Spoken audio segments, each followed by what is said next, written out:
공장에 들어가지를 못해가지고 미국에 있는 구디언가 어딘지 몰라도 그 품질 보증받느라고 우리 기술진들이 엄청난 노력을 하고 해가 품질 인정을 받았어. 그래가지고 타이어 메이커에 공급을 하고 타이어가 수출이 시작이 되고. 그 당시엔요, 중앙정보부 직원이 공장 건설을 현장에서 체크했습니다. 그래가지고 그 사람들은 계속 본부에 보고를 하고 공장장 오늘 저녁에 어디 가서 저녁 먹나까지 체크하거든.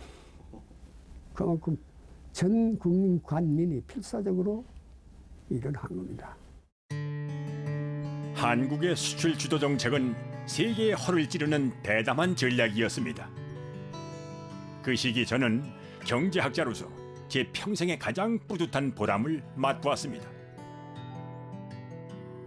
My work in Korea with other American economists was part of the U.S. aid program. We lived together in Yongsan, and every morning as we drove into downtown Seoul, passing around Namsan, we would look around to see how many new buildings were being constructed. The look of Korea in 1965 was changing rapidly and was very different from that of 1952.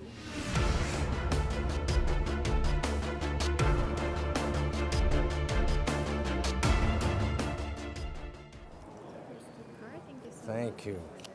Okay, thank you very much. In the mid-60s, Korean exporters were well positioned to compete in the world market.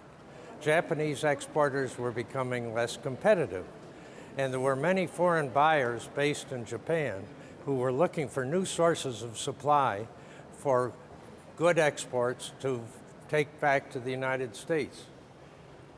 And one time, when I was getting on an elevator in the hotel, there was an American buyer who looked at me and he said, "What company do you work for?"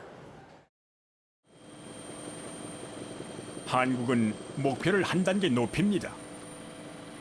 1964년 정부는 수출을 비약적으로 확대하기 위해 대규모 석유화학단지의 건설을 결정합니다. The key decisions made by the Korean government in the 1960s were about the timing and scale of these industries, not about whether to initiate them. Steel and petrochemicals were seen as the foundation for the export industry. 한국 정부는 세계은행을 통해 원조국들에게 국가기관 산업 건설에 필요한 막대한 차관을 얻으려 했습니다. 그러나 세계은행은 한국 경제의 성장 가능성을 믿지 않았죠. The vice president of the World Bank even sent a letter to the deputy prime minister expressing concern about Korea's overly ambitious growth and export targets. This could have been a serious deterrent to Korea's economic progress.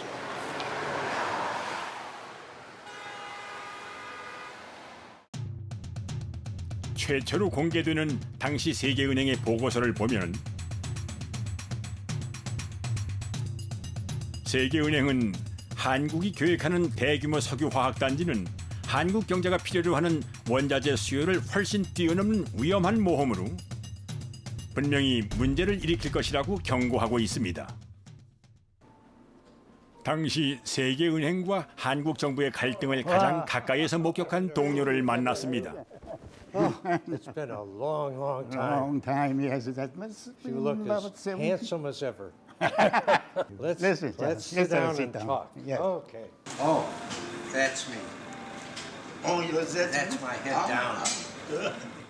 Behind Mr. Yang, and this is Chang Ki-young and Joel Bernstein. 우리는 완벽한 팀이었죠.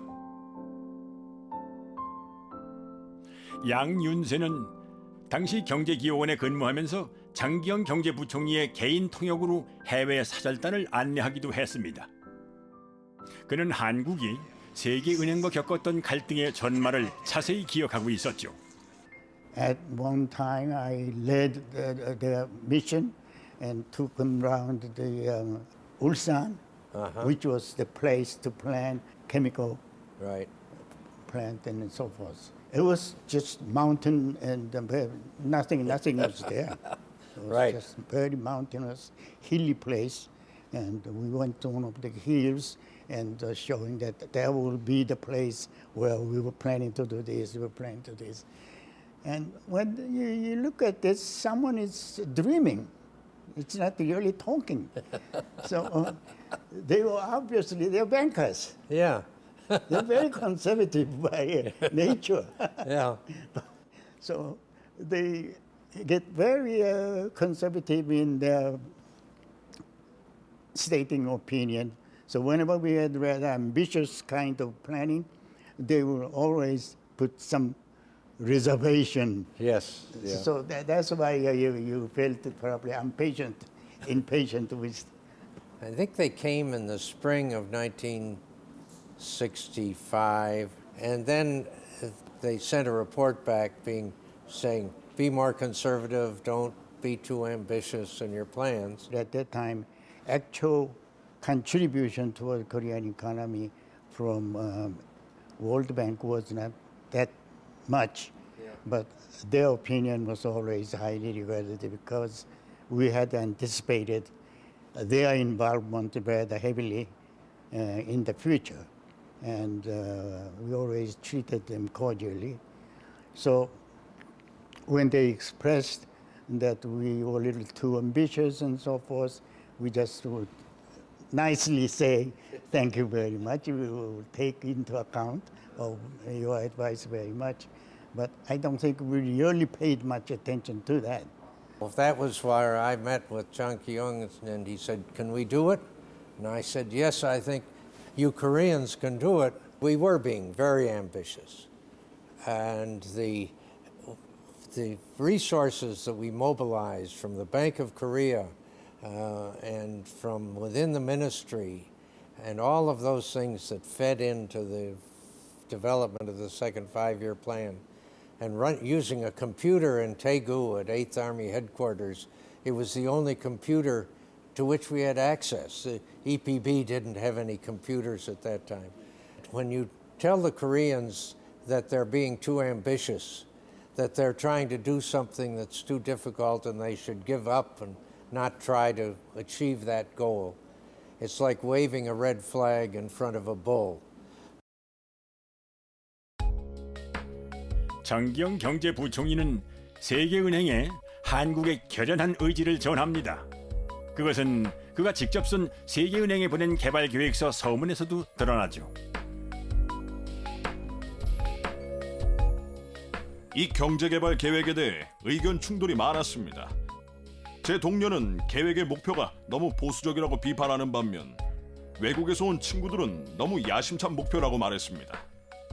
한국은 이 계획이 헛된 기대로 치부되어서는 안 된다고 확신하며 정책을 실행할 것입니다. 한국 정부는 원자재 수요는 수출 산업의 성장과 함께 크게 늘어날 것이라고 보았습니다. 5년 후엔 수출을 3배로 증가시켜 산업 설비 도입에 필요한 우회화를 확보하겠다는 계획을 세웠습니다. 한국은 이를 위해 곧바로 울산 석유화학단지를 착공합니다. 초기 4년에만 2천억 원이 쏟아부어진 대공사를 통해 한국은 수출 확대에 필요한 대량의 원자재를 확보합니다. The original, Yes, original, the refinery is located right over here. that's kind of a baby of the second five-year plan. Yes. 이곳이 세계적인 한국 제조업의 심장으로 성장하기까지는 많은 난관이 있었습니다.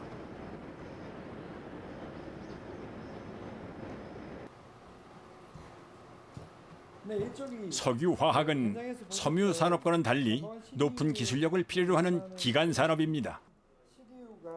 초기 엔지니어들의 일지에는 기술을 습득하기까지 그들이 겪은 좌절이 기록돼 있습니다. All units down. 예. Trouble started at the pilot plate unit. 그 당시 한국 사정에는 전기나 이런 것들이 안정적이지 못했습니다. 그러다 보니 공정이 불안정해서 한 번씩 그 샷다운이 되는데 한글로 할 말이 없습니다라고 적혀 있는데 올 유닛 다운이 된 그런 케이스입니다. 엔지니어들의 노력으로 울산 석유화학단지는 마침내 수출 산업을 떠받치는 보급 기지로 성장합니다.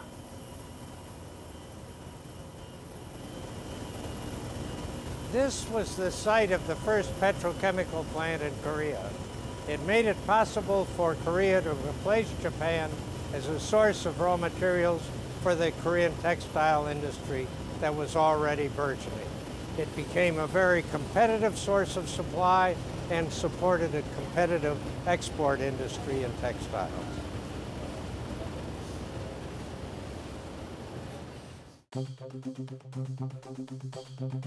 이제 도시엔 대규모 섬유 수출 공장들이 세워지며 농촌의 인력을 흡수합니다. 기회를 찾아 도시로 온 소녀들은 한국 수출 산업의 주역이 되죠.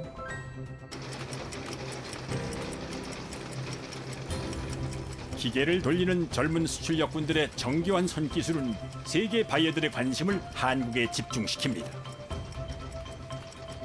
세계 시장을 향한 한국 경제의 질주. 그것은 세계를 감탄케 한 한편의 멋진 드라마였습니다. World Bank sent a mission back at the fall of '66 after the plan had been completed, and Korea was already growing at 10% and exports growing at 50%.